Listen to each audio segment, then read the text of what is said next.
Welcome back to the Collector's channel where I give you my Lego investing opinion. This is for entertainment value only, it's not financial advice. Today we have an interesting video. This is probably the most important information you'll ever need if you have a house or are going to buy a house someday. You might say this has nothing to do with Lego, but for me, it had everything to do with Lego and having the freedom to buy Lego. As the economy continues to struggle and inflation steals our buying power, we could all use an extra $1,000 in our pockets. But today, I'm talking about multiplying that by 100 times and show you what I did to make over $100,000 over the last 15 years. Let's talk about a lost art called common sense. Once upon a time, the U.S. public actually valued a paid-off house. Just imagine not having a mortgage or rent. Not only would you have extra money in your pocket for investing and or collecting Lego, but not having the worry of making your next rent or mortgage payment is life-changing. Today, that's almost a distant memory. Over the last 30 years, mortgage brokers and the financial media have promoted refinancing your house over and over again, pulling out every last dollar of your long-term appreciating asset. This video is about going old school and transforming your future by doing the opposite of what nearly all of your friends, family, and neighbors are doing. Having knowledge of mortgage amortization schedules used to be very common.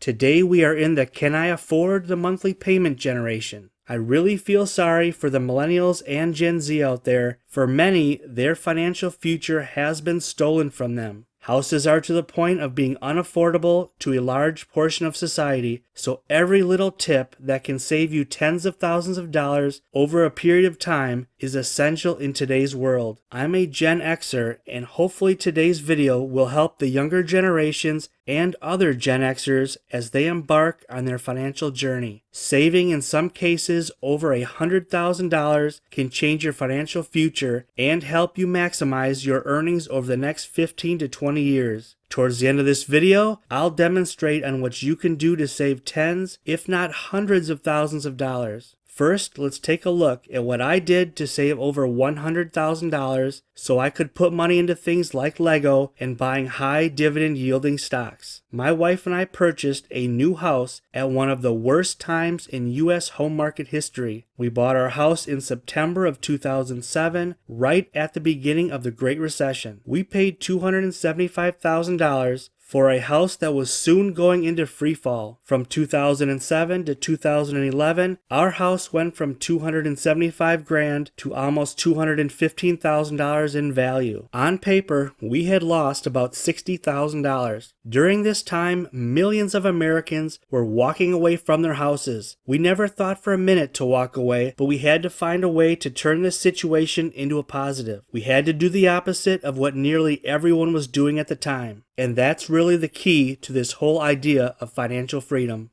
So we ran the numbers over and over until we came up with a plan that fit our financial situation. We decided to pay off our mortgage with extreme motivation and record speed. At least that's what it felt like to us. Let's take a look at exactly what we did to save over $100,000. In essence, putting $100,000 in our pockets for the rest of our lives. So from being down $60,000 on paper to saving over $100,000, there was a $160,000 swing in the trajectory of our financial future. For those of you that don't know what a mortgage amortization schedule is, it's a loan schedule that shows you the principal amount and interest of the monthly payments. Here's the original amortization schedule on the house that we bought in 2007. If you can afford a 15-year mortgage, I recommend doing that, but we took a 30-year so the payment was more affordable, especially if somewhere along the line someone had lost a job or we had something come up, so we weren't worried about missing a payment. We were set up to pay $204,673 and some change in interest over the course of the loan.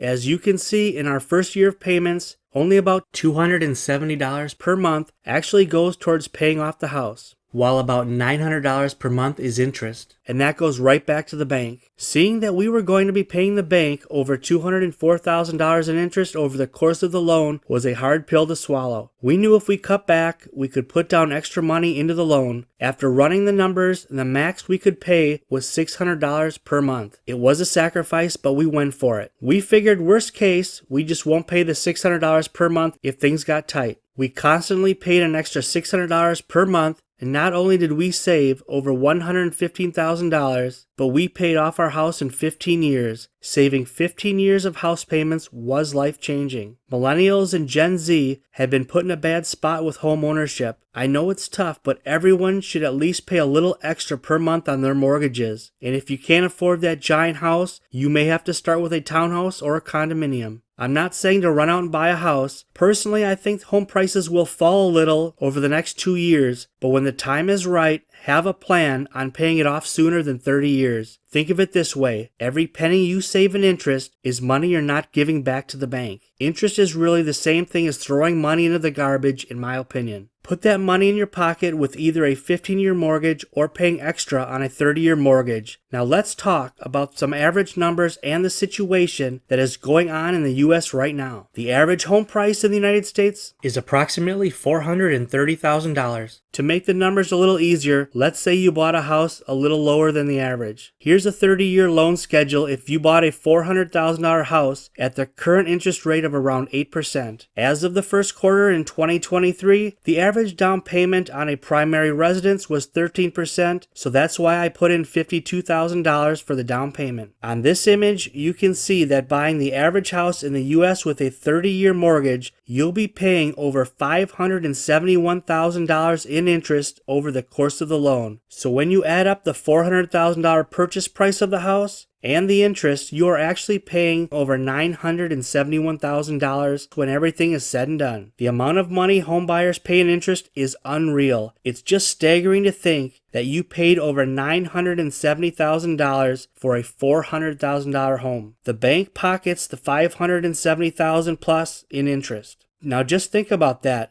Banks are raking in hundreds of thousands of dollars off each 30-year mortgage. Let's look at 3 examples of paying extra principal per month. By having a little discipline, it's unbelievable what you can save on your mortgage. Now there's a few ways to pay extra principal, like bi-weekly or paying 1 extra payment per year, but let's stick to 3 basic examples of just paying $100, $300, or $600 extra per month. Scenario number 1. Paying an extra $100 per month. Here you can see you end up saving about $90,995 over the course of the loan. You also take off 3 years and 10 months, making it about a 26-year loan. You can take a look at the first year of the amortization schedule and see even with the extra $100 per month, you're only paying off $4,152 and some change in the first year of the loan. So it's incredibly important to put extra principal down on your mortgage.